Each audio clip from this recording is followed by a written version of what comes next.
Lane Davis is a notorious individual on Reddit and to some degree YouTube as well. Now, he was a prolific poster about Donald Trump. He's a huge supporter of Donald Trump. He was also fairly important in the whole, on the side of those who were in support of Gamergate, that whole, like, utterly ridiculous mess. He was part of a regular poster on the Donald Trump subreddit. He was once an intern for Milo and an editor for the prominent Gamergate conspiracy site. Okay, so he was a fairly important person in that. And one day he finally just snapped and murdered his father. Now, the incident happened on July 14th on Samish Island, which is a small community on the northwest coast of Washington state, where he was living in his parents' home. The balding and bearded Donald Trump supporting conspiracy theorist and prolific YouTuber and Redditor, which is another way of saying he had nothing going for him in real life, known as Seattle for Truth, lived with his parents and was known to have really aggressive outbursts toward his family and others regarding conspiracy theories. In other words, he would get really, really angry about perceived injustices like Pizzagate and would go off into terrible rantings, becoming physically aggressive, although they do say he didn't actually hurt anyone. Now, it was interesting that when detectives came to talk to Lane Davis, he told them that in the incident where he got into a fight with his father that eventually ended up costing him his life, he actually, the fight, this is his own words. He told the police they fought over whether toddlers could consent to sex or not.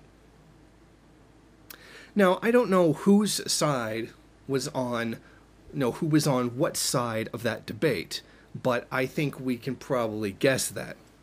Essentially, his father had then proceeded to call him a Nazi and a racist because, frankly, that's what he was.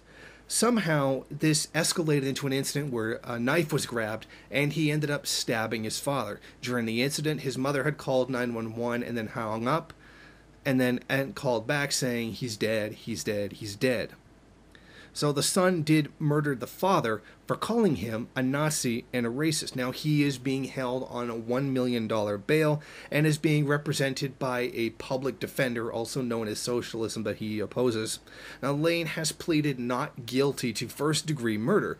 Now his trial won't begin until January. Now, it's interesting to really see that this is the kind of mentality that these people have.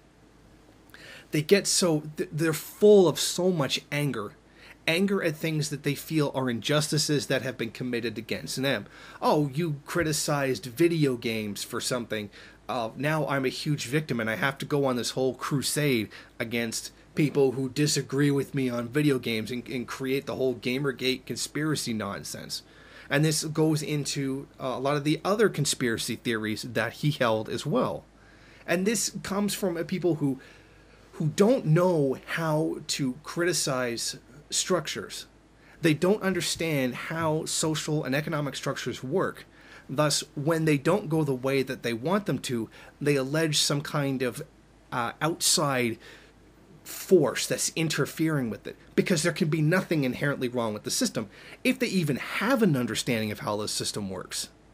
So that's really their ignorance speaking out. So when you combine, this kind of blithering ignorance with anger, whether justified or unjustified by injustices that are real or perceived, this is the kind of thing that's going to happen. There is eventually going to come a day when they snap. They don't have a lot of the rational thinking skills that is necessary for understanding systems and how they work.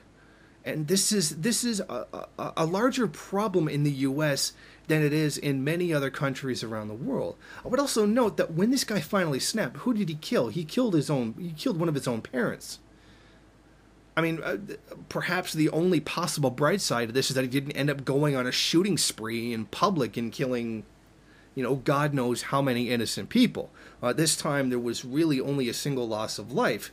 But I think this was one shooting spree that was possibly avoided as a result of this largely a sense of entitlement anger at perceived injustice, and a complete ignorance in understanding how systems work.